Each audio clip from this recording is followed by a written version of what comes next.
దేవాలయానికి వెళ్ళినప్పుడు దేవుడు కనపట్టలేదు నాన్న అని మనం ఏడిస్తే ఆ తండ్రి వాడి భుజాల మీద మనల్ని కూర్చోబెట్టి దేవుణ్ణి చూపిస్తాడు. అప్పుడు మనకి తెలుస్తావు మనం కూర్చున్నదే భగవంతుడి భుజాల మీద అని. తల్లిదండ్రులకి గుళ్ళు కట్టించక్కర్లేదు. కట్టించిన గుళ్ళ ముందు వాళ్ళని కూర్చోబెట్టకుండా ఉంటే చాలు. అది నేర్చుకోవాలి. మనం బ్రతికుండగా వాళ్ళ అనాథాశ్రమాల్లో ఉండటం ఏంటండి? ఇంకంతకంటే పాపం ఏదైనా ఉందా? కాశీలో యజ్ఞం చేస్తే వస్తుందా?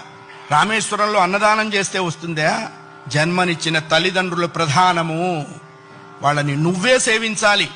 భగవంతుని సేవించకపోయినా నష్టం లేదు, బోల్డు మంది ఉన్నారు. జన్మనిచ్చిన తల్లిదండ్రుల్ని సేవించాలి, అది కర్తవ్యము. రామాయణం అదే చెప్పింది. అయ్యా, ఆ అభిప్రాయం లేనివాడు పశువు అనకూడదన్నారండి. పశువులు పోటీకి వచ్చినాయి, మమ్మల్ని ఆ వాడితో పోలుస్తావా అని. అంతకంటే నీచుడు.